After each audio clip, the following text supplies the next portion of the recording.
Nobody told you wealth would feel like nothing. They told you it would feel like arriving somewhere, a certain address, a certain car, the kind of vacation that needs a photographer to make sense of it. That's the version most people are building toward. The visible one. Here's what nobody mentions. The people who are genuinely, structurally okay, they don't look like they're building anything. They look like they're just living, quietly, ordinarily. And the moment they started getting there wasn't a revelation. It wasn't a windfall or a plan with a name. It was 6 small shifts, so quiet that the people around them never noticed a single one. This is what those shifts actually look like from the inside. The email comes on a Tuesday afternoon. 3%, effective the 1st of next month. You do the math before you get back to your desk. About $110 a month after taxes. Your coworker Marcus gets the same email. You know because he brings it up at lunch. Already decided. He's been eyeing a place closer to downtown. 1 more bedroom. Better building. This raise is the green light he's been waiting for. He pulls up the listing on his phone and slides it across the table. You look at it. You nod. You don't say what you're thinking. What you're thinking is called lifestyle inflation, and it's the single most effective wealth killer that nobody talks about by name. It's not overspending. It's not being irresponsible. It's the completely natural, almost automatic tendency to upgrade your life every time your income goes up. New salary, new baseline. New baseline, new normal. And 18 months later, you're earning more than you ever have and wondering why nothing is accumulating.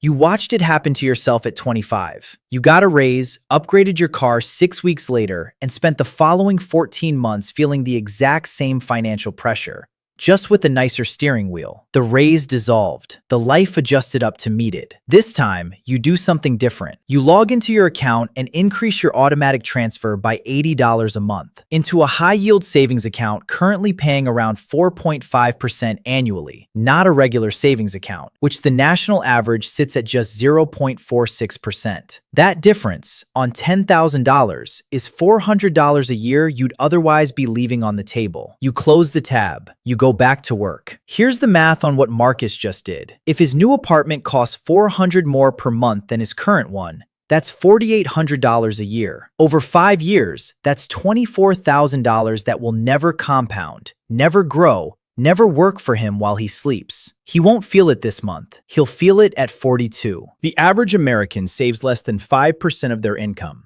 Studies consistently show that every time income rises, spending rises to match it within 6 to 12 months. You're saving closer to 14%, not because you earn more, because you treated the raise as something to redirect before it became a new normal. Marcus talks about the new apartment all week. You listen. You don't feel superior. He's not wrong to want more space.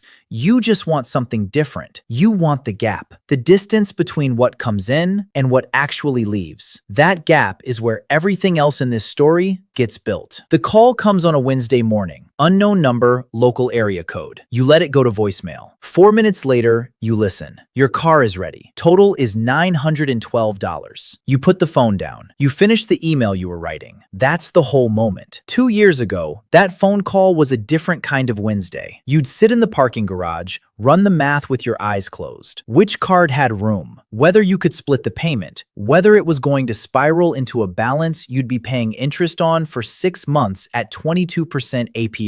Because that's what happens without a buffer. The $900 problem becomes $900 plus interest, plus the decision made under pressure, plus the weeks of background anxiety that follow. A temporary problem becomes a permanent drag. Now you tap your debit card, fold the receipt without reading it, and think about what you want for dinner on the drive home. The $900 doesn't come back up, not once. Your friend Diane calls that evening. She got a similar call last week. Transmission, $1,100. She put it on a card at 19.99% interest. If she pays the minimum, she'll pay back roughly $1,400 total by the time it's done. She's still figuring it out, still carrying it. You listen. You don't explain the difference between her week and yours. The difference is an account. Specifically, a dedicated emergency fund sitting in that same high-yield account, currently holding 3 months of your essential expenses, rent, utilities, food, minimum debt payments. That number for most people is somewhere between $8,000 and $15,000, depending on where you live. Yours took 18 months of small, consistent transfers to build. Nobody congratulated you for a single one of them. Nearly half of Americans cannot cover a $1,000 emergency from savings. The Federal Reserve has confirmed this in their annual survey for years running. Not because people are careless, because the gap between income and spending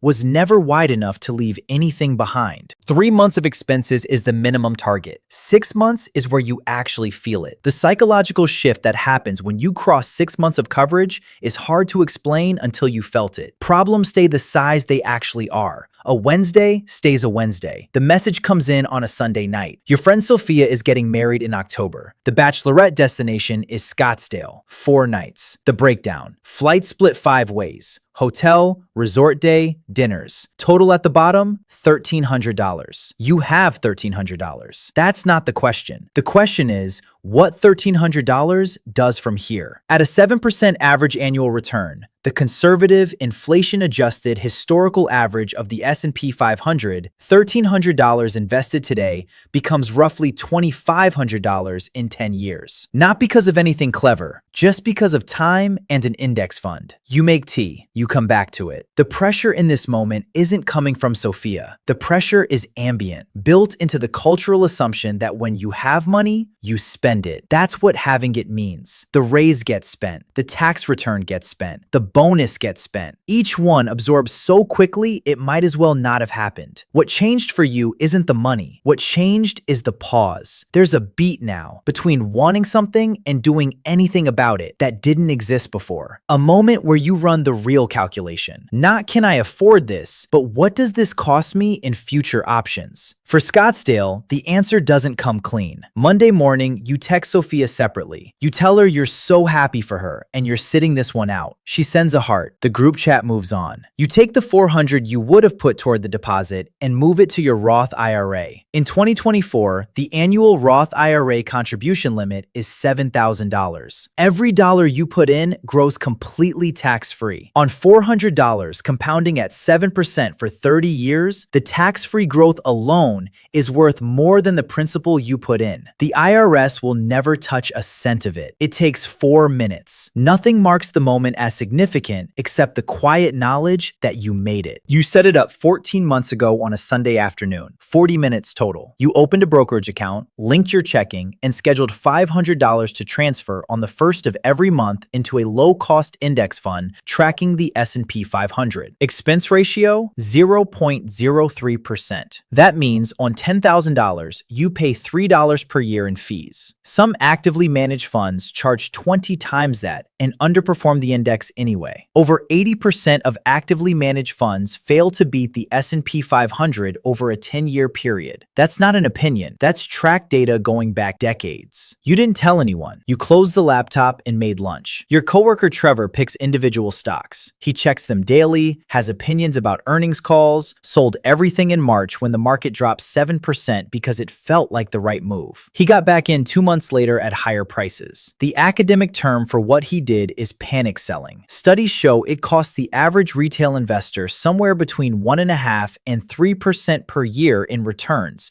compared to simply holding an index fund and doing nothing. Trevor doesn't bring March up anymore. You don't either. Here's the math on what you're building. $500 a month for 20 years. At the S&P 500's historical average of roughly 10% annually, you end up with somewhere between $340,000 and $380,000. You'll have contributed $120,000 of your own money. The rest, over $200,000, arrived without you lifting a finger past the initial setup. That extra $200,000 is called compound interest. Einstein reportedly called it the eighth wonder of the world. Whether he actually said that or not, the math holds. Money making money, silently, automatically, whether you're watching it or not. The balance was higher than the month before, when you checked at 2 in the morning 3 weeks ago. Higher than the month before that. It got there without you doing a single thing except not stopping. The offer comes through on a Thursday afternoon. 11,000 more a year. Better title, bigger team, an hour and 40 minutes each way by commuter train. You go home, make dinner, and sit with it. By Friday morning, it's clear. You turn it down. 3 years ago, $11,000 was an argument that ended the conversation. But you've started running a different calculation. One most financial advice skips entirely because it's harder to put in a spreadsheet. Time has a dollar value. Research suggests that once people reach a certain income threshold,